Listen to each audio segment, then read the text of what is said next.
안녕하세요. 까치살모입니다. 오늘은 신형 SLBM 개발에 관해서 이야기해볼까 합니다.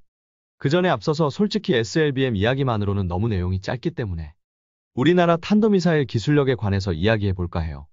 여러분, 중국이 제사용 로켓을 개발하고 있는 건 아시나요? 이미 중국은 실제로 미국의 스페이스X처럼 제사용 로켓의 착지 시험까지 성공한 상태입니다. 그리고 드디어 우리 군의 첫 정찰 위성인 425 사업의 위성이 이번 달 말에 발사됩니다. 그런데 이 우리의 첫 정찰 위성도 미국의 스페이스X에 의해서 발사됩니다. 왜 우리의 발사체로 발사하지 않는 걸까요? 여러분이 보기에는 우리나라 액체연료 발사체의 기술력이 어느 정도라고 생각을 하세요? 세계에서 몇 번째일까요? 솔직히 말해서 우리나라 액체 발사체의 기술력은 상당히 낮은 수준입니다. 그래서 저는 과거에 액체연료 발사체의 개발을 반대했습니다. 왜 반대했을까요? 우리나라가 굳이 액체연료 발사체를 개발할 필요가 없다고 생각을 해서입니다. 현재 우리나라 고체연료 발사체 기술력은 제가 아는 한에서는 전 세계 최고 수준입니다. 솔직히 말해서 지금 표면적으로 공개된 기술력으로만 치면 진짜 우리나라의 고체연료 발사체 기술력은 전 세계 최고입니다. 물론 그건 어디까지나 제가 아는 선에서이고 공개된 정보에 한해서입니다. 분명 공개되지 않은 그 이상의 기술력이 존재할 것이고 그 이상의 기술력을 가지고 있는 나라는 그 기술 수준을 공개하지 않고 있을 거라는 짐작을 하고 아마 저희 짐작으로 우리보다 더 뛰어난 기술력을 가진 건 미국이 유일하지 않을까 짐작을 합니다. 한마디로 우리나라 고체연료 발사체 기술력은 미국 다음으로 전 세계 두 번째라는 겁니다. 그래서 저는 액체연료 발사체 개발에 반대를 했고 고체연료 발사체의 개발을 주장했습니다. 그러나 지금은 액체연료 발사체 개발을 반대하지는 않습니다. 왜냐하면 제가 걱정했던 두 가지 문제가 해소되었기 때문입니다. 그럼 그 두 가지 문제란 뭐냐? 제가 액체연료 발사체를 반대했을 때는 아직 우리나라에 미사일 협정이 남아있을 때였습니다. 그래서 저는 액체연료 발사체를 만들 바에는 일본과 마찬가지로 위성 발사체로서의 고체연료 발사체 개발 제한을 풀어줄 것을 미국에 요구하는 게 옳다고 생각을 했습니다. 실제로 일본은 지금도 미국과 미사일 협정이 남아있으며 그 대신 위성 발사체 개발에는 제약을 받지 않고 있습니다. 그래서 미국과 탄도미사일이 아닌 순수하게 우주 발사체로서의 고체연료 발사체의 개발 제한을 풀어줄 것을 협상하고 그걸로 액체 발사체가 아닌 고체 발사체를 개발해야 한다고 주장을 했습니다. 그리하면 우리나라가 우주 발사체를 기반으로 더 성능이 뛰어난 탄도미사일 기술을 개발할 수 있을 거라고 생각했기 때문입니다. 그러나 지금은 우리는 미사일 협정이 없어졌으므로 이 발사체를 가지고 미국의 제약을 완화시킬 필요가 없어졌기에 액체 발사체의 개발을 찬성하게 된 겁니다. 그리고 두 번째는 비용입니다. 주어진 비용은 한정적이고 그래서 두 가지를 다 개발하게 되면 고체 발사체 개발 비용이 줄어들 것을 염려했습니다. 그래서 액체 발사체의 개발을 반대했었는데 지금은 그 문제도 어느 정도 해소가 되어서 지금은 액체 발사체를 개발하는 걸 반대하지는 않습니다. 그러나 여전히 우리나라의 액체 발사체 기술력은 다른 나라와 비교했을 때 상당히 뒤떨어져 있고 그래서 저는 액체 발사체에 별로 관심도 없습니다. 그에 반해서 우리의 고체연료 발사체의 기술력은 정말 세계 최고 수준이고 이번 달 말에 제주해상에서 고체 발사체의 발사 시험을 하기로 했죠. 그런데 우리가 개발한 이 고체 발사체 개발에 얼마나 걸린 줄 아시나요? 1년입니다. 1년. 단 1년 만에 개발해서 시험을 했었죠. 단 1년 만에 우주 발사체를 개발해 버린 겁니다. 그럼 우리나라의 기술 수준이 어느 정도이기에 제가 이런 이야기를 하는 것일까요? 얼마 전에 다른 유튜버를 보니 탄소복합재 추진관 제조 기술에 대해서 이야기를 하더군요. 그래서 저는 다른 사람들이 이미 한 이야기 말고 다른 이야기를 해볼까 해요. 우리나라의 추진제 제조 기술력에 대해서 이야기해보죠. 기본적으로 고체 추진제는 연료와 산화제를 섞어서 하나의 추진제로 찍어낸다는 건 여러분도 잘 아실 겁니다. 그런데 정확히는 연료와 산화제만 섞는 게 아니라 바인더도 같이 섞습니다. 바인더라는 건 연료와 산화제 알갱이를 붙이는 일종의 접착제 역할을 하는 건데요. 그런데 기존에 사용하던 바인더는 단순하게 플라스틱이었습니다. 한마디로 순수하게 플라스틱 접착제로 단순하게 산화제와 연료알갱이의 접착만을 담당했습니다. 그러나 우리가 개발한 추진제는 바인더가 단순한 플라스틱 접착제가 아니라 이 바인더도 일종의 에너지를 발생하는 추진제의 역할까지 하는 물질입니다. 기존 바인더는 말 그대로 접착제의 역할만 하기 때문에 추진력을 발휘하는 데는 아무런 도움이 되지 않았고 그래서 과거에는 접착에 사용되는 바인더의 사용량을 최대한 줄이는 게 추진제 개발의 핵심 기술 중에 하나였습니다. 그러나 우리가 개발한 바인더는 접착제로서뿐만 아니라 추진제의 연료 역할도 하는 물질인 겁니다.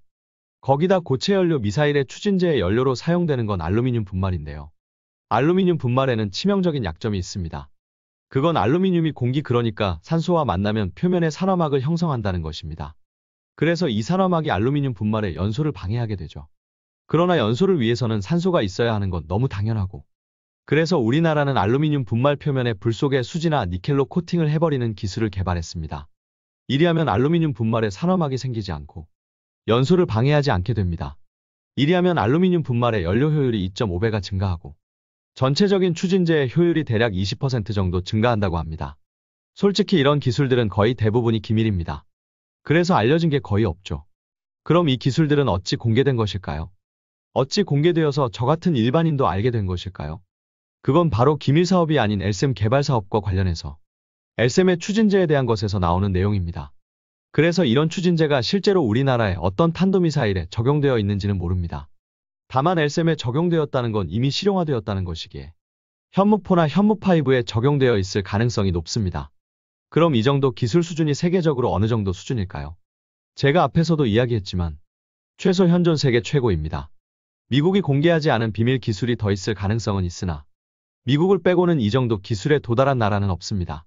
당연히 중국도 그리고 러시아도요. 그냥 세계 최고 수준의 추진제 기술력이라고 보시면 됩니다. 이게 우리나라 고체 발사체의 기술력입니다. 탄소 복합제 추진기관부터 시작해서 추진제까지 적용되어 있는 기술 대부분이 현존 세계 최고 기술력입니다. 그래서 저는 과거부터 꾸준히 타국에 비해서 턱없이 기술력이 뒤처져 있는 액체 발사체가 아니라 고체 발사체를 만들어야 한다고 주장을 해왔던 것이고요. 그래서 그럼 오늘 제가 이야기하려 했던 SLBM으로 돌아와서 현재 우리나라의 장보고 3급 잠수함에는 현무4-4라는 SLBM이 탑재되어 있습니다. 그러나 이 미사일은 현무2A-B를 기반으로 급조된 미사일입니다. 원래 장보고 3의 수직발사관에는 탄도미사일이 아니라 초음속 대한미사일이 탑재될 예정이었고 그게 갑자기 정치적 문제 등으로 인해서 탄도미사일로 바뀐 겁니다. 그래서 장보고 3에 탑재할 탄도미사일을 급하게 개발할 필요가 있었고 그래서 기존에 이미 존재하는 미사일을 기반으로 급조한 게 지금의 SLBM입니다. 그러나 문제는 이 우리의 SLBM은 SLBM으로서 최적화가 되어 있지 않고 지상에서 발사하는 단거리 탄도미사일에 준하는 기술들이 적용되어 있습니다. 그래서 우리의 SLBM은 수직발사관을 100% 활용하지 못하고 있습니다. 그런데 우리는 마침 함대지 탄도미사일을 개발하기로 했죠. 이 함대지 탄도미사일도 KVLS-2라는 정해진 크기의 수직발사관에서 운용을 해야 하고 그래서 우리는 이 KVLS-2에 탑재할 수 있는 최적화된 함대지 탄도미사일을 개발하려 하고 있습니다.